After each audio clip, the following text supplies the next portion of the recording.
España. Boletín Oficial del Estado, jueves 4 de diciembre de 2025. Hoy nos sumergimos en un análisis de, varias disposiciones clave que buscan redefinir el futuro de la movilidad, de la energía y también de la administración pública. Sí, vamos a explorar la nueva Ley de Movilidad Sostenible. Es muy ambiciosa y toca de todo, desde el fomento de vehículos automatizados y el transporte de mercancías por tren, hasta la creación de un sistema de datos abiertos potentísimo. Y el BOE de hoy es un verdadero cajón desastre. También vamos a examinar el impacto medioambiental del transporte, con cifras que, la verdad, quitan el aliento. Y desglosaremos reales decretos que afectan a ámbitos, muy diversos. Subvenciones al turismo, el bienestar de los peces cebra en un laboratorio. ¡Increíble! Y la eterna batalla de las viviendas turísticas. Vamos a desgranarlo. Venga, empecemos por el plato fuerte. El bloque principal de este boletín es una ley de movilidad que, parece que quiere cambiarlo todo.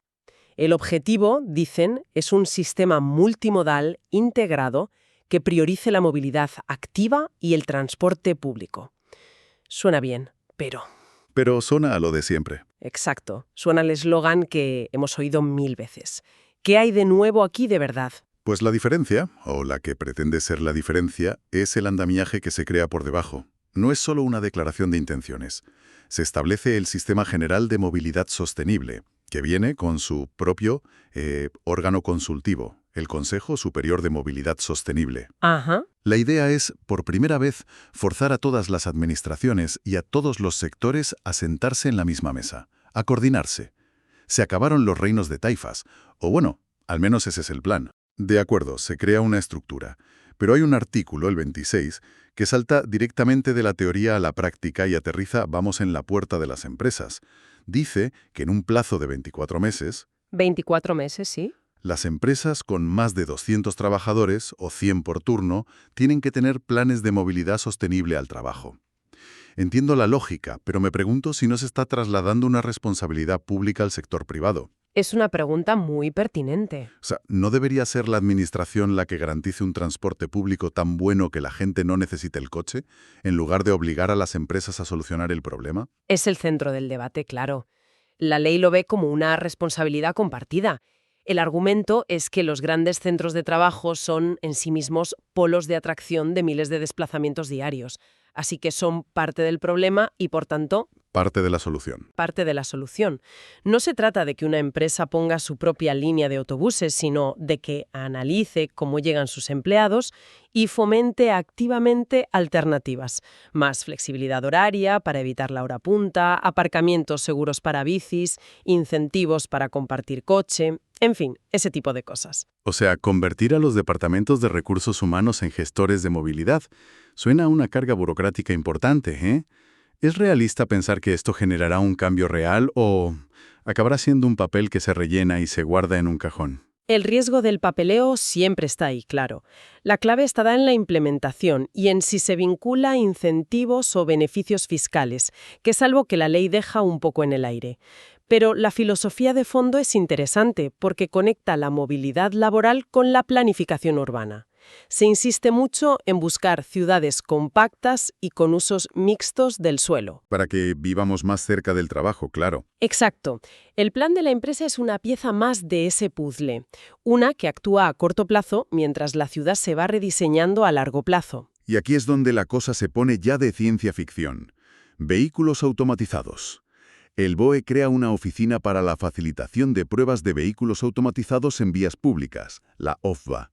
Suena impresionante, pero me genera una duda. ¿Estamos hablando de coches sin conductor circulando por nuestras ciudades mañana mismo? No, mucho más controlado. Y aquí está lo fascinante de este artículo. La ley es muy inteligente en lo que no hace.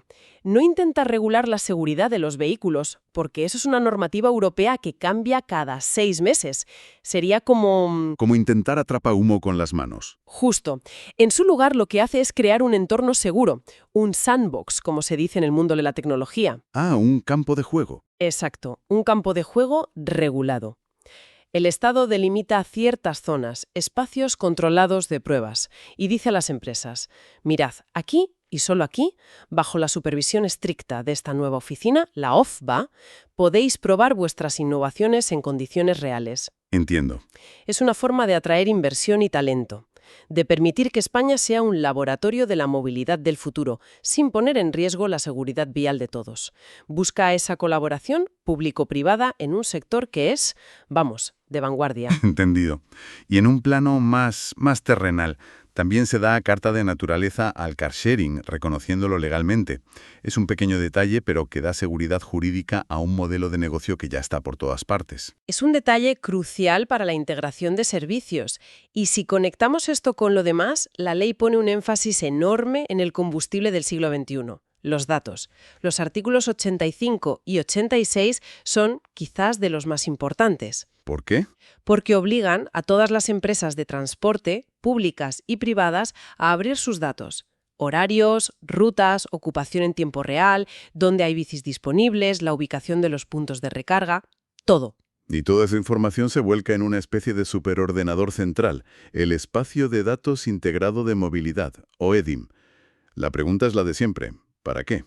¿Cuál es el fin práctico de recopilar tal cantidad de datos? Aquí está la clave. Y esto va mucho más allá de que tu aplicación de mapas te diga si coger el bus o la bici. Esto es la creación de un mercado. El Estado no va a desarrollar las aplicaciones.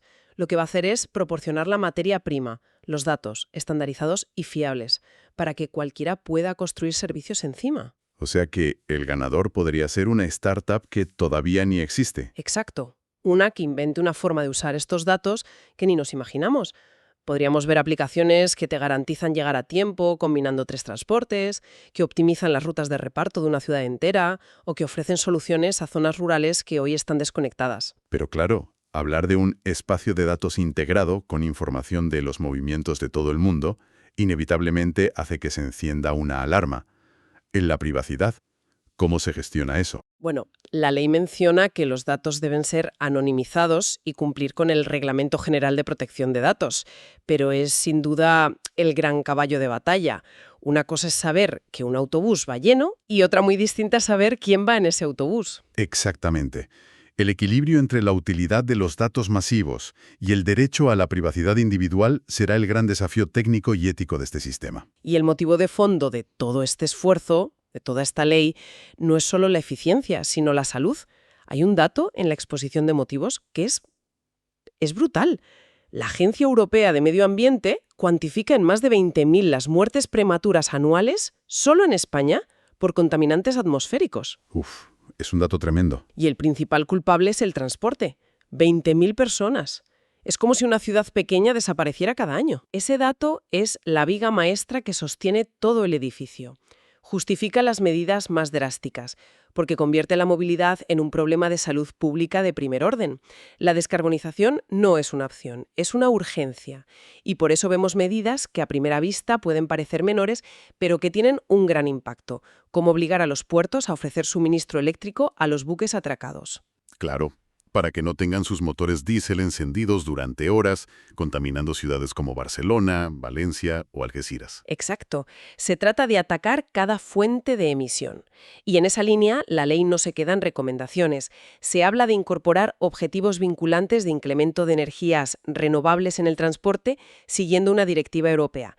Y aquí es donde el gran olvidado de las últimas décadas, el ferrocarril de mercancías, Vuelve a escena. vuelve a escena como el protagonista. Sí, aquí es donde se pone realmente interesante. El texto habla de implantar autopistas ferroviarias en corredores estratégicos. El nombre ya de por sí es potente, casi de ciencia ficción.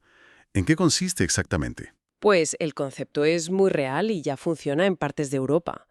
Es, literalmente, subir los camiones a los trenes.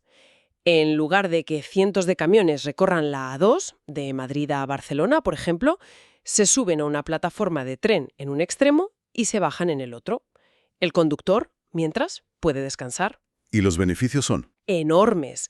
Menos emisiones de CO2, menos congestión en las carreteras, menos desgaste del asfalto, menos accidentes y hasta una mejora en las condiciones laborales de los transportistas. Suena demasiado bueno para ser verdad. ¿Cuál es la pega? La inversión inicial, imagino, la inversión es gigantesca. Requiere adaptar terminales, conseguir vagones específicos y sobre todo garantizar una frecuencia y una fiabilidad que ahora mismo la red ferroviaria de mercancías española no tiene. Por eso la ley no dice «constrúyanse», sino que ordena elaborar un plan detallado. Ah, con estudios de viabilidad. Eso es, para ver dónde tiene sentido económico y logístico hacerlo. Es un primer paso, pero uno muy decidido. Y no solo se piensa en las mercancías a gran escala. Veo una disposición adicional sobre un estudio para nuevos servicios de cercanías en Galicia. Esto parece apuntar a la movilidad del día a día. Y refleja otra de las claves de la ley, el intento de reequilibrio territorial. Hay un reconocimiento explícito, casi un mea culpa, de que algunas grandes infraestructuras del pasado, como ciertas líneas de alta velocidad, no han servido para cohesionar el territorio. Ni para mejorar la vida diaria de la gente de esas zonas. Para nada. Por eso, ahora se impone un análisis preliminar de rentabilidad socioambiental para cualquier nueva gran inversión. ¿Y eso no es un nuevo nombre para los mismos estudios de siempre? La diferencia está en el apellido, socioambiental. Ya no se medirá solo la rentabilidad económica o cuántos minutos se ahorran.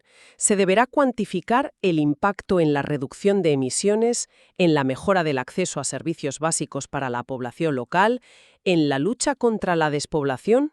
Entiendo. La pregunta que se plantea es importante. No se trata solo de construir, sino de construir con un propósito medible que beneficie social y ambientalmente al conjunto del territorio, no solo al que viaja de Madrid a Sevilla. Claro, todo esto suena muy bien, pero también muy caro. Para pagarlo, el BOE crea un fondo con un nombre casi impronunciable, el Fondo Estatal de Contribución a la Movilidad Sostenible, el FEXMO-FCPJ. Más allá del trabalenguas, ¿qué es y de dónde sacará el dinero? El nombre es terrible, sí. En la práctica es una gran lucha. La ley lo define como un fondo sin personalidad jurídica. En lenguaje llano, significa que no es un organismo nuevo con sus edificios y directivos, sino una herramienta contable para canalizar dinero. ¿Hacia dónde? Hacia los ayuntamientos y los consorcios de transporte. Su función es cofinanciar tanto el día a día del transporte público, pagar sueldos, combustible, como las inversiones para modernizarlo, comprar autobuses eléctricos, hacer las paradas más accesibles, crear carriles bici. Es que la amplitud de un BOE es fascinante. En una página estás planificando infraestructuras para todo un país, y en la siguiente te encuentras con una regulación que baja al detalle más minúsculo que puedas imaginar. Por ejemplo, el bienestar de los animales de laboratorio. Sí. El boletín de hoy también modifica el Real Decreto sobre la protección de los animales utilizados en experimentación. Y aquí los detalles son oro. Se hace para adaptar una directiva europea y el nivel de precisión es asombroso. Un momento, para que me aclare. El mismo documento que diseña corredores ferroviarios para toda la península se detiene a especificar la densidad de peces cebra por litro en un laboratorio. Totalmente. Es una muestra increíble de hasta dónde llega el brazo regulador del Estado. Se especifica textualmente que para los peces cebra no se utilizarán volúmenes de agua inferiores a 1 litro y la densidad no debe superar los 10 peces adultos por litro. Pero no se queda ahí. Se regula el bienestar de los cefalópodos, como los pulpos, detallando la calidad del agua, la salinidad, la temperatura. Alucinante. Es un ejemplo perfecto de cómo las directivas de la UE, que se negocian a un nivel muy abstracto en Bruselas, acaban traduciéndose en normativas hiperespecíficas que afectan al día a día de un laboratorio en Albacete. Me parece alucinante, de verdad. Y del microcosmos de un acuario de laboratorio, el BOE nos lleva de vuelta a otro campo de batalla, esta vez en nuestras comunidades de vecinos. Hay una sección de otras disposiciones que resuelve un recurso sobre las viviendas de uso turístico, las BUT. Y es un caso que es la fotografía perfecta de la tensión que se vive en tantas ciudades. Un registrador de la propiedad se niega a inscribir una vivienda como turística porque, atención, aunque tiene el permiso de la Consejería de Turismo de su comunidad, no tiene la licencia urbanística del ayuntamiento. Es el gran dolor de cabeza. Imagino que tienes 2 ventanillas. La de turismo de la comunidad te da un sello diciendo puedes alquilar tu piso, pero la de urbanismo del ayuntamiento te dice no, en este edificio no se puede porque el plan general no lo permite. Justo. El registrador está atrapado en medio y la pregunta es, ¿Cuál de las dos ventanillas manda? El propietario que recurre argumenta que el registrador no es quien para meterse en si cumple o no la normativa urbanística. Este caso refleja ese choque brutal entre la competencia autonómica en turismo, la municipal en urbanismo y el derecho a la propiedad, Un lío jurídico tremendo. con consecuencias muy reales en el precio de la vivienda y en la vida de los barrios. Y antes de eso también hay un Real Decreto que reparte dinero, subvenciones directas a entidades del sector turístico. Aparecen nombres muy conocidos, desde la Spain Film Commission hasta la Fundación Mas Miró. ¿Qué estrategia hay detrás de estas ayudas, digamos, a dedo? Es una muestra clara de política industrial. No es un concurso abierto, sino que el Estado decide apoyar a actores que considera estratégicos. Darle dinero a la Spain Film Commission es apostar por atraer rodajes internacionales. No solo dejan dinero directamente, sino que son una publicidad impagable. Pensemos en el efecto de Juego de Tronos. Claro. Y apoyar a la Confederación de Hostelería es intentar acelerar la digitalización y la sostenibilidad de un sector clave. ¿Y lo de la Fundación Mas Miró, cómo encaja ahí? Es el ejemplo más singular, quizá. La ayuda es para un proyecto que vincula la obra del artista con la sostenibilidad y el turismo cultural. Es una apuesta por un turismo de más calidad, menos masificado, que busca experiencias y está dispuesto a pagar por ellas. Se intenta diversificar el modelo de sol y playa. Entonces, sigamos un paso atrás y miramos el conjunto del boletín de hoy. ¿Qué nos queda? Hemos visto un marco legal que busca rediseñar cómo nos movemos, desde el viaje diario al trabajo hasta el transporte de mercancías por todo el continente. Y hemos visto cómo esa visión se conecta con todo lo demás. La movilidad se vincula con el urbanismo, con la salud pública por las emisiones, con la tecnología de datos, con la cohesión territorial. Es un intento muy ambicioso de legislar un sistema complejo de forma integral, reconociendo que mover a una persona de A a B tiene implicaciones que van mucho más allá. Pasando por la financiación de la cultura y llegando hasta las condiciones de vida de un pulpo en un laboratorio, es un retrato fascinante del Estado moderno. Y esto nos deja con una reflexión para el futuro. Al establecer un marco tan detallado, tan centralizado, que abarca desde los planes de las empresas hasta la estructura de datos, ¿se está construyendo un sistema más eficiente o uno más rígido? Esa es la gran pregunta. La intención es crear un sistema coordinado y robusto. El riesgo es que una regulación tan exhaustiva, tan planificada desde arriba, sea demasiado lenta para adaptarse. La tecnología de la movilidad y los hábitos sociales cambian a una velocidad vertiginosa.